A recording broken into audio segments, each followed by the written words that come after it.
আজকে আপনাদের আমি একটি শাক রান্না করে দেখাবো, চিংড়ি মাছ দিয়ে শাকের ঘন্ট কিংবা পিঠালি। আমাদের স্থানীয় ভাষায় এটিকে পিঠালি শাক বলে থাকি। তো এটি চিংড়ি মাছ দিয়ে রান্না করব মূলত। তো তাহলে শুরু করা যাক। প্রথমে নুন হলুদ মাখানো চিংড়ি মাছটা ভেজে নেব। এবার ভাজা হয়ে গেছে। এবার মূলা শাকটাকে লবণ দিয়ে জলটা ভালো করে ঝরিয়ে নেব। ভালো করে চটকাতে হবে, তা না হলে জলটা বেরোবে না। চটকানো হয়ে গেছে, এবার জলটা ভালো করে ঝরিয়ে নেব। কমপ্লিট। তো এবার তেল দিয়ে দিব পরিমাণ মতো। তেলে শুকনো লঙ্কা এবং জিরা ফোড়ন দেব।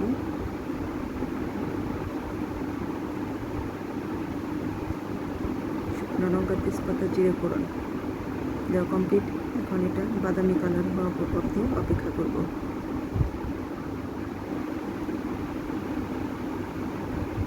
এবার শাকটা দিয়ে দিব, ভালো করে নেড়ে চেড়ে দেব।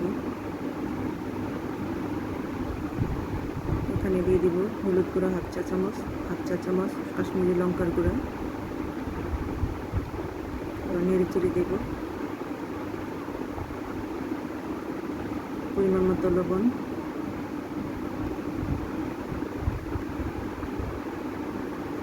এবার মাছ ভাজাটা দিয়ে দেব।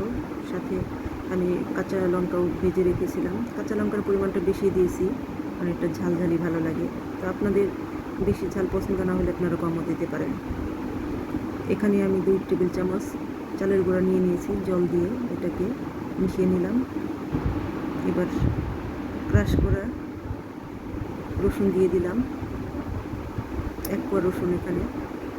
এবার নেড়ে চেড়ে জল দিয়ে মিশানো চালের গুঁড়াটা দিয়ে দেব।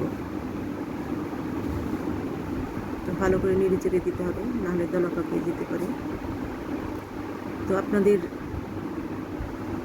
এই রান্নাটা যদি ভালো লেগে থাকে তাহলে অবশ্যই লাইক করবেন, কমেন্টস করবেন এবং সাথে সাথে শেয়ার করবেন, আর সাবস্ক্রাইব করতে ভুলবেন না।